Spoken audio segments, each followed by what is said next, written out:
പ്രകൃതിയും സസ്യങ്ങളും ജന്തുക്കളും മാത്രമല്ല അന്തരീക്ഷത്തിലെ ഓരോ ഘടകവും സൂക്ഷ്മാണുക്കളും നമ്മുടെ ആവാസ വ്യവസ്ഥയിലെ കണികകളാണ്. അതിന്റെ താളം തെറ്റുന്നതിന്റെ സൂചനകളാണ് ഇന്ന് നമ്മളെ ഭീതിയിലാഴ്ത്തിക്കൊണ്ടിരിക്കുന്ന പ്രകൃതി ദുരന്തങ്ങളും കാലാവസ്ഥാ വ്യതിയാനങ്ങളും.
പ്രകൃതിക്കെതിരെ നിരന്തരമായി മനുഷ്യൻ നടത്തുന്ന സ്വാർത്ഥപരവും വിവേകശൂന്യമായ പ്രവൃത്തികളും ഭൂമിയിൽ ജീവജാലങ്ങളുടെ നിലനിൽപ്പിനു തന്നെ ഭീഷണിയായി മാറിക്കഴിഞ്ഞു.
മനുഷ്യരുടേത് മാത്രമല്ല എന്ന കാര്യം പലപ്പോഴും നാം മറന്നുപോകുന്നു. വരും തലമുറയ്ക്ക് ഉപയോഗിക്കാനുള്ള ഭൗമസമ്പത്ത് കൂടിയാണ് നാം ഇല്ലായ്മ ചെയ്തുകൊണ്ടിരിക്കുന്നത്.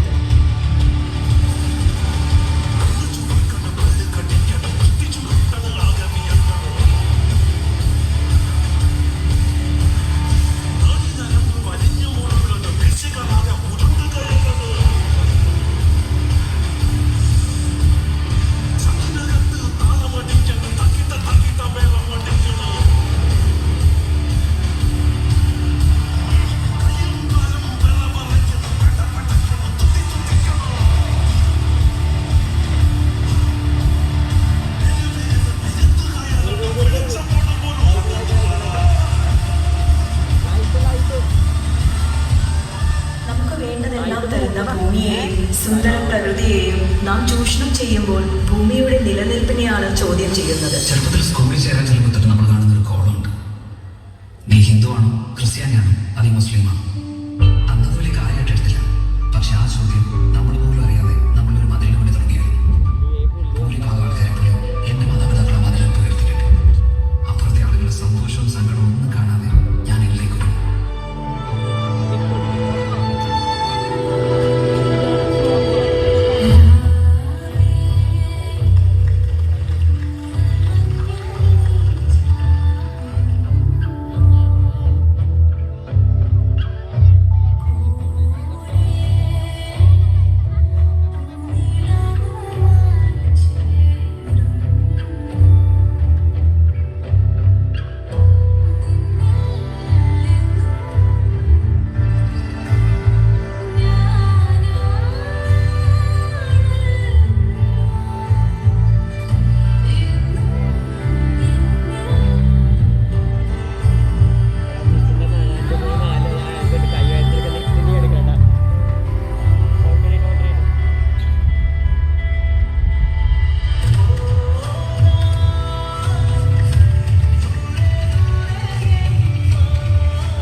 അതിശക്തമായ മഴ, പ്രത്യേകിച്ച് ഉരുൾപൊട്ടൽ സാധ്യതയുള്ള ഒരു ദുർബലമായ പരിസ്ഥിതി, ക്രമാനുഗതമായി വർദ്ധിച്ചു വരുന്ന ജനസംഖ്യാ സമ്മർദ്ദം എന്നിവയെല്ലാം ചേർന്ന് ചൊവ്വാഴ്ച കേരളത്തിലെ വയനാട് ജില്ലയിൽ ഒന്നിലധികം ഉരുൾപൊട്ടലിന് കാരണമായി. ഈ സംഭവം സമീപ വർഷങ്ങളിലെ ഏറ്റവും വലിയ ദുരന്തങ്ങളിൽ ഒന്നായി മാറുകയാണ്. കനത്ത മഴയ്ക്കിടയിൽ ചൊവ്വാഴ്ച പുലർച്ചെ ഉണ്ടായ സംഭവത്തിൽ 100-ലധികം പേർ ഇതിനകം മരിച്ചതായി സ്ഥിരീകരിച്ചു.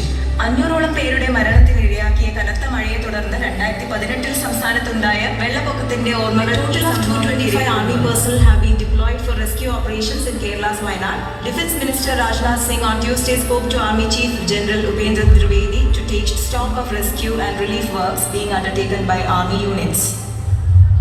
മഴ കുഞ്ഞരുവികളിൽ കൈവളം കിലുക്കുന്നതും മാനത്ത് മാരിവിലൊരുക്കിയും മനസ്സിനെ മോഹിപ്പിച്ച മഴ എപ്പോഴാണ് ഉഗ്രരൂപിണിയായത്?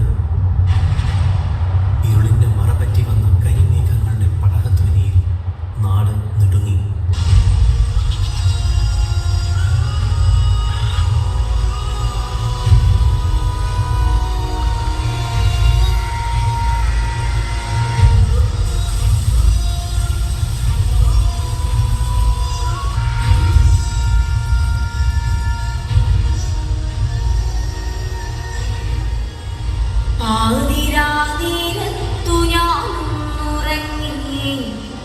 നേരം പുലരുമ്പോൾ കണ്ണീരുമാത്രം മുണ്ടക്കൈ ഭൂമിയിൽ മൺകൂന മാത്രം വയനാടു തീരുന്നു ജീവൻ തുടിപ്പിനാൽ അമ്മയെ കെട്ടിപ്പിടിച്ചു കിടന്നു ഞാൻ വേർപെട്ടുപോയി ചെടിയിലമർന്നവർ അച്ഛൻ കിടന്നോരിടം കാണുവാനില്ല അച്ഛനെ തേടി ഞാൻ ഇങ്ങോട്ട് പോകും. പുഴയുടെ തീരത്ത് സുന്ദരിയായി നിന്ന ഉറ്റ ചങ്ങാതിയാം അക്ഷരമുറ്റത്തിൽ മലയെടുത്തു മഴ വെള്ളവും കൊണ്ടുപോയി. മലയെടുത്തു മഴ വെള്ളവും കൊണ്ടുപോയി. കൂടപ്പിറപ്പുകൾ കാണാമറയത്ത് കൂട്ടിന്നു കൂടുവാൻ ചങ്ങാതിമാരി. ഇനി എത്ര കാലം ഞാൻ കാത്തു നിന്നിടണം, ഇനി എത്ര കാലം കരഞ്ഞു തീർത്തിടണം, ഇനി എത്ര കാലം ഞാൻ കാത്തു നിന്നിടണം, ഇനി എത്ര കാലം കരഞ്ഞു തീർത്തിടണം. പിന്നെ അവിടെ കേട്ട ആ ശബ്ദം ഞങ്ങൾ ആരും ഒരിക്കലും മറക്കില്ല.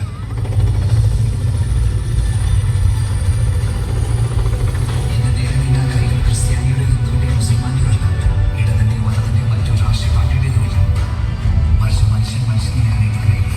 പ്രകൃതിയുടെ മഹത്വം മനസ്സിലാക്കി വനങ്ങൾ, മൃഗങ്ങൾ, നദികൾ എന്നിവ സംരക്ഷിച്ചേ മതിയാവും. എങ്കിൽ മാത്രമേ മനുഷ്യനും ഈ ഭൂമിക്കും നിലനിൽപ്പുള്ളൂ. പ്രകൃതി സംരക്ഷണം എന്നത് ജീവിതശൈലി ആവേണ്ട കാലം അതിക്രമിച്ചിരിക്കുന്നു.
മനോഹരമായ പ്രകൃതിയെ ഈ അവസ്ഥയിൽ എത്തിച്ച നീ എന്ത് നേടി? പ്രകൃതിയുടെ രൗദ്രരൂപത്തിൽ നിന്നും നീ എത്ര ദൂരം ഓടി ഒളിച്ചാൽ നീ അനുഭവിച്ചേ പറ്റൂ. നീ വരുത്തി വെച്ചതിന്റെ ബലം നിന്റെ കൺമുമ്പിൽ കാണുമ്പോൾ നീ മനസ്സിലാക്കണം, നീ എന്തൊക്കെയാണ് ചെയ്തു കൂട്ടിയത്, ആർക്ക് വേണ്ടി, എന്തിനു വേണ്ടി, ഒടുവിൽ നീ എന്ത് നേടി, എന്ത് നേടി.